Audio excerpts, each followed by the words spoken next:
I sat down and I said, hey, what are the issues with this champion? What do modern champions play like? And what is it that's keeping this character from being top tier and played in even professional games?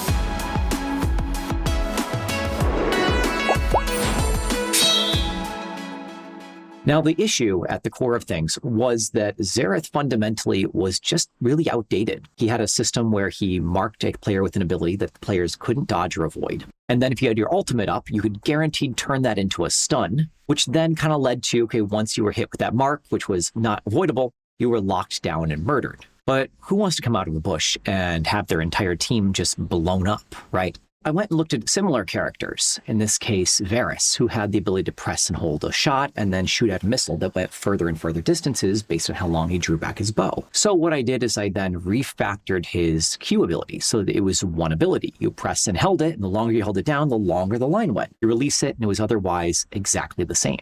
For Xerath players, this felt a little bit different, but for Xerath opponents, it meant they get to play around the character the exact same way.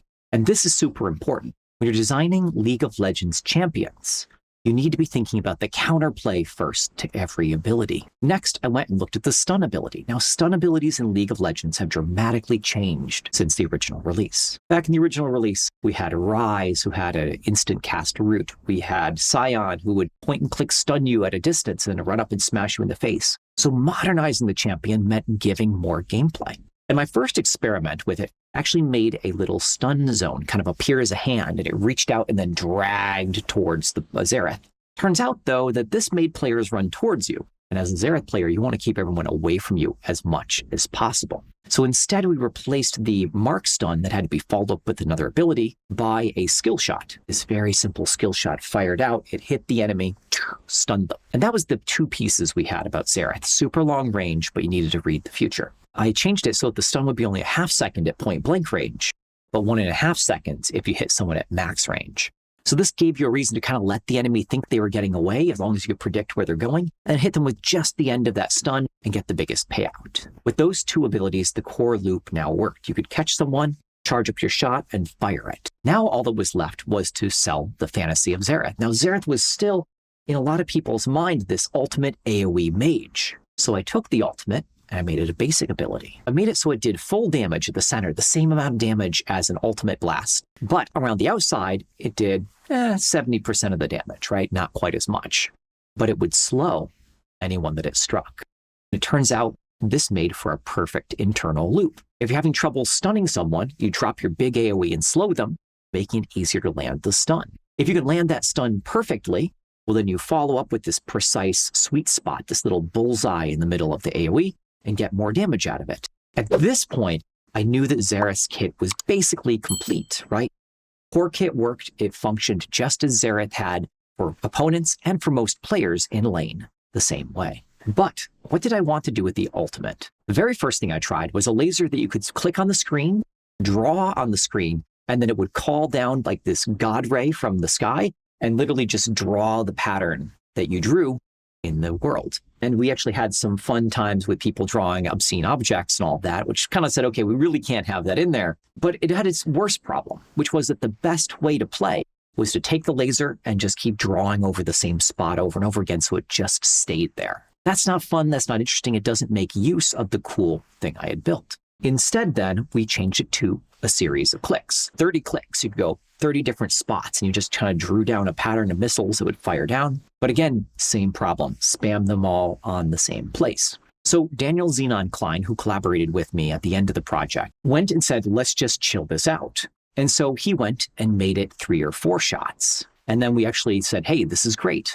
Now you have these powerful, punchy, significant, super long-range shots that you can use to finish off an enemy, which plays really well with the ranged assassin pattern we were working on. We have the ability for you to go to mid lane and help save your team in bottom lane by basically forcing the enemy to dance around these shots and saving your friends. And best of all, we had this fantasy of being the ultimate long-ranged mage in a way that Lux, that Ezreal, that Ashe, and that Ziggs simply couldn't achieve. And it worked. And the character was worked, and it was healthy, and it was balanced. Almost. We had one more problem we needed to fix. Now, a character who has long-range shots can be oppressing and overwhelming. So what do? Well, first off, it's pretty easy. You just make the mana costs really high, right? This means that in lane, when players are playing it safe, mana costs are high, you don't fire too many spells. But this led to a really stale laning pattern. Xerath goes in, unloads all of their shots, they miss, they have to go back to base. So I added one more very essential, very special mechanic. And that is that his basic attacks would restore 10% of maximum mana. Now, this encourages Xerath players to build max mana, which is something a lot of players didn't want to do natively. It also encourages Xerath players to stay close to minions. Hit a minion, you restored some mana. Okay, great. But this now ensured that Xerath wanted to be within auto attack range of most minions to sustainably lane. This meant that Xerath in the laning phase played it kind of risky. But then I did one more delicious and terrible thing. I made it so that it restored 3 times as much mana if you auto-attacked an enemy champion. Xerath's melee range is not that long. It's like kind of short even for ADCs or for casters. What this means is you take incredible risk by walking up and just auto-attack pinging the opponent. But if you do so, you get back 30% of your mana. But you have to do this at a specific point in time. You can't be hitting lasting minions, and you have to take the risk that they can attack and cast spells back. This created this magnificent sense of tension, this kind of push and pull between where you're positioned around the lane and how you're approaching the enemy. And if you take the risk at the right time, you get massive rewards and the ability to harass your opponent in lane. Now, much to my surprise, this worked pretty well in mid lane. But unexpectedly, it made him also an excellent bottom lane support, because with a slow, a stun, and the ability to finish off escaping enemies, Xerath actually became an effective support champion. Now, the combination of these two things led to a really interesting experience. One,